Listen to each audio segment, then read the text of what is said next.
Muy buenos días. Nosotros somos un equipo de introducción al derecho, el cual está conformado por el señor Edgar Andrea, una compañera llamada Pastora Mendoza y mi personal Edwin Cate. Nosotros le vamos a hablar diferentes teorías, estas teorías designadas en este caso por el profesor en la materia de teoría del derecho. En particular, la teoría designada es la teoría del marxismo. Esta teoría es una de las grandes corrientes imperantes en el campo del pensamiento jurídico. Para dar un concepto más claro de lo que es el marxismo, este es el conjunto de movimientos políticos, sociales, económicos y filosóficos precedidos por un alemán llamado Karl Marx. Además del campo jurídico, también contribuyó en otros campos como la sociología, la economía y la historia con ayuda de un compañero. Este compañero también era alemán llamado Friedrich Engels, quien acuña, ¿verdad?, en este caso, el término del socialismo científico para diferenciar el marxismo de las corrientes socialistas, en este caso porque tienen mucha similitud del marxismo con el socialismo. El objetivo fundamental de esta teoría es lograr una sociedad sin clases sociales, compartiendo los bienes producidos socialmente de cada una, o sea, que cada una de las personas sea dueña de parte de la estructura económica.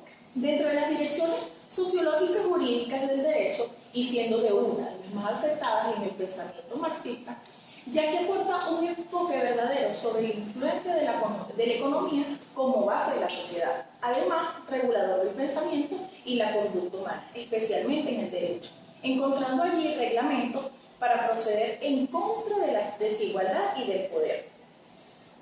Otro tema también importante es lo que es el realismo jurídico norteamericano, donde desde su perspectiva evolutiva y su influencia en nuestro sistema actual de impartición de justicia, partiendo de los aportes que sirvieron como fundamento para la formación de otros movimientos que continuaron con la labor crítica al derecho y el sistema judicial en los Estados Unidos, iniciados por el realismo, tales como los estudios críticos del derecho, el movimiento y el derecho de la sociedad. Los estudios de conciencia jurídica, de la conciencia jurídica. El realismo jurídico también se reconoce en la historia del derecho desde la década de los siglos XX como una escuela crítica de la tradicional. Una escuela crítica tradicional en las concepciones formalistas del derecho.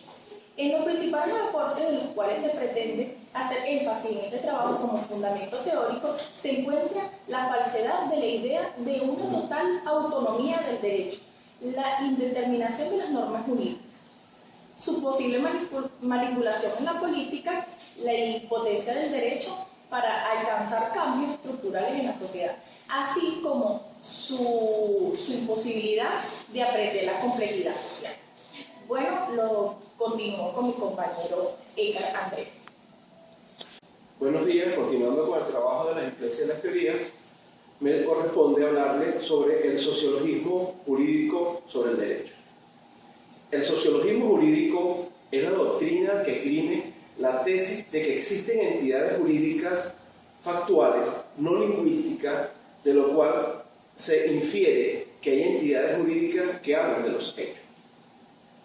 El sociologismo jurídico indica que las ideas morales, que son el alma del derecho, son en el individuo producto de la sociedad. La esencia de los fenómenos sociales es la solidaridad social que se manifiesta exteriormente por la coacción del grupo sobre el individuo. Y en el derecho es símbolo visible de esa solidaridad. En una concepción judicial del derecho, lo importante será la jurisprudencia y no la legislación. Los principales factores jurídicos a tener en cuenta son los relacionados con la aplicación efectiva del derecho ante los tribunales. Las normas o reglas jurídicas ejercen una influencia menor sobre las decisiones de los jueces, y lo importante será su carácter y bagaje cultural, sus debilidades y aborrecimientos, sus perjuicios, opiniones e instintos, condición y origen social e incluso su estado de salud.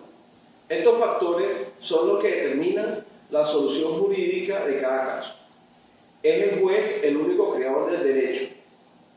El derecho es un proyecto de ordenación social, una concepción realista exagerada. Olvida que el derecho es un conjunto de normas destinadas a regular las conductas humanas y obtener un modelo de sociedad determinado. El socialismo jurídico es un intento de la superación de las aporías del conceptualismo y formalismo jurídico. En lugar de dirigirse hacia un orden superior de principios, el sociologismo se centra en la realidad de los hechos sociales como una auténtica infraestructura del derecho. El sociologismo es algo más que la sociología del derecho. El sociologismo jurídico, en esta teoría, lo importante será la jurisprudencia y no la legislación. Los principales factores jurídicos a tener en cuenta son los relacionados con la aplicación efectiva del derecho ante los tribunales. El juez es el único creador del derecho. El sociologismo jurídico indica que las ideas morales, que son el alma del derecho, son en el individuo producto de la sociedad. La esencia de los fenómenos sociales es la solidaridad social, que manifiesta por la coacción de un grupo sobre el individuo, y el derecho es el símbolo visible de esa solidaridad. Continuando, vamos a hablar sobre la influencia de la teoría mixta en el derecho. El término economía mixta se refiere vagamente a un modelo económico que incorpora elementos tanto de la economía del mercado libre como la economía planificada, o una propuesta en la coexistencia tanto de la propiedad privada del capitalismo como la propiedad comunitaria o social del socialismo. A fin de incluir en un sistema económico consideraciones sociales más amplias, por ejemplo, la de ética, justicia social, bienestar social, gestión sustentable del medio ambiente, etc.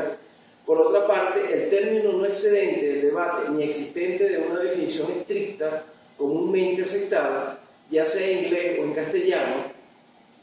Así, por ejemplo, Jeffrey Sachs dice: bien creo en lo que se llama una economía mixta.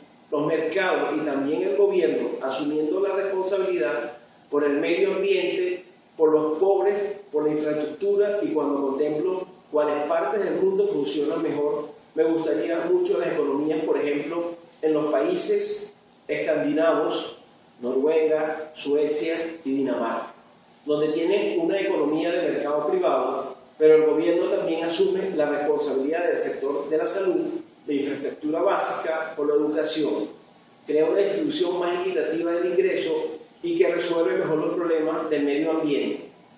Y es un poco más justo, creo, y también más estable que el tipo de sistema que hay en los Estados Unidos, que deja un montón de gente muy pobre y deja muchas cosas al mercado.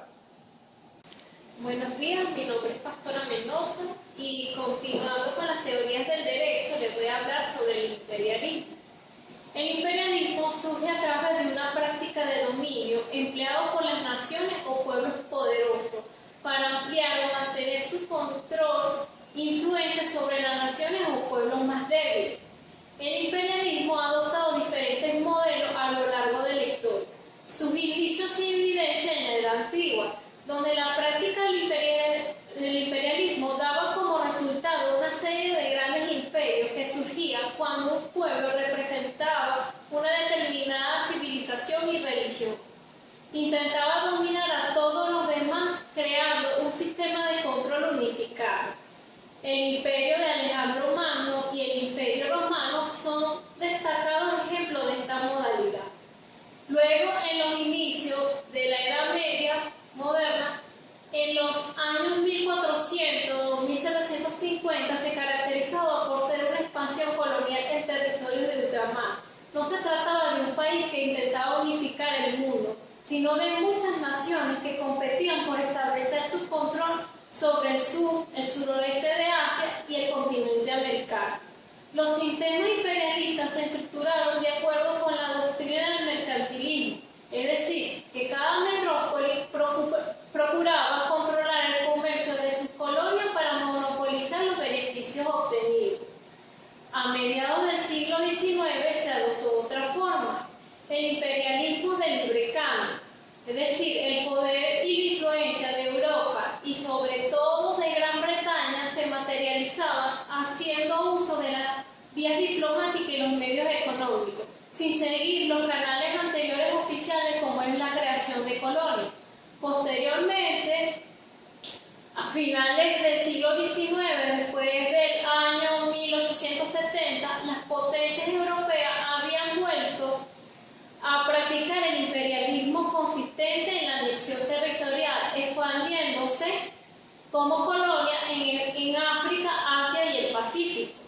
Actualmente, y después de que terminó la Segunda Guerra Mundial, y la mayoría de estos imperios reconocidos se disolvieron, y ha prevalecido lo que podríamos denominar como el moderno imperialismo económico, que consiste en que el dominio no se manifiesta de una manera oficial. Por ejemplo, en el caso de los Estados Unidos, ejerce un considerable control sobre determinadas naciones del tercer mundo, debido a su poder económico y su influencia en algunas organizaciones financieras internacionales, tales como es el Banco Mundial y el Fondo Monetario Internacional.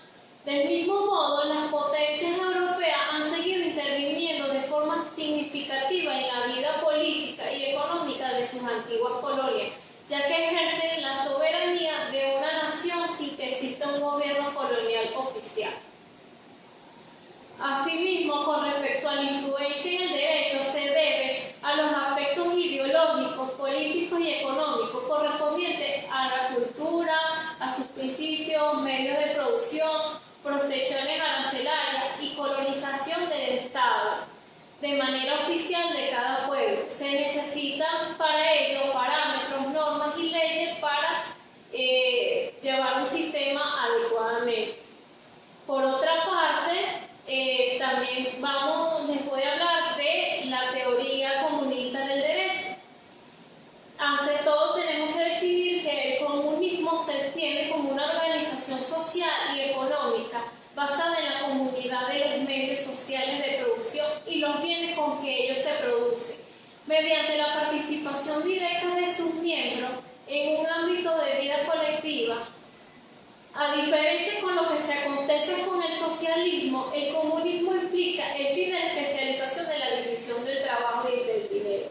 También podemos señalar que en la teoría del comunismo existe un conjunto de corrientes y agrupaciones cuyo objeto inicial o premisa particularmente es la adopción de la doctrina marxista, la supresión revolucionaria de la sociedad capitalista en tanto a la forma de sociedad con clase, y el establecimiento de una sociedad socialista como paso previo a la construcción de una organización social comunista. Las doctrinas de las diversas corrientes comunistas coinciden en la necesidad de suprimir la propiedad privada, especialmente relacionada con los medios de producción social, y en la autonomía del proletariado como la primera clase oprimida sin economía propia. También la negociación de toda posible apropiación privada y por ende tiende a desaparecer como clase en una sociedad comunista.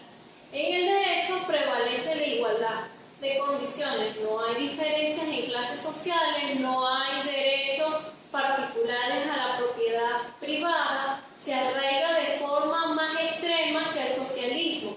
Ejemplo de ello tenemos los países como Rusia, que es uno de los primeros que adoptó esta teoría. Luego, después de la Segunda Guerra Mundial, también se expandió por Europa del Este, y actualmente entre los países que aplican este sistema tenemos a China, Corea del Norte, Vietnam